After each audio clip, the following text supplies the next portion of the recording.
se ditën e premte, sipas afateve të përcaktuara nga rregulloria e Kuvendit, ne 5 deputet të grupit parlamentar të Partisë Socialiste kemi depozituar pranë Sekretarisë Kuvendit raportin ton rekomandues për shqyrtimin e kërkesës së prokurisë posaçme kundër korrupsionit dhe krimit të organizuar për dhënien e autorizimit. Dua që të informoj grupin parlamentar se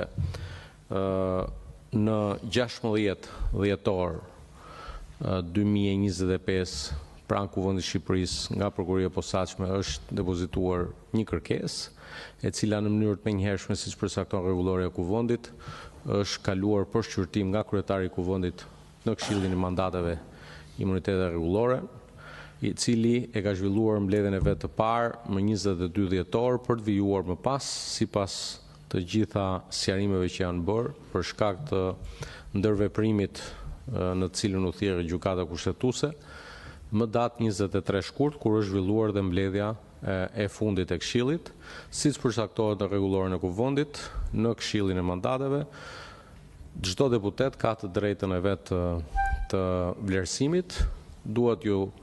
informoj sot se ne 5 deputetët antar të këtij këshilli përfaqësues të grupit parlamentar të Partisë Socialiste,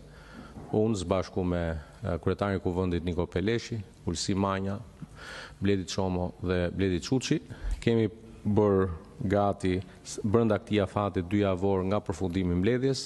një material rekomandues për të cilin do të ftoj kolegun Ulsi Manja që të bëjë një përmbledhje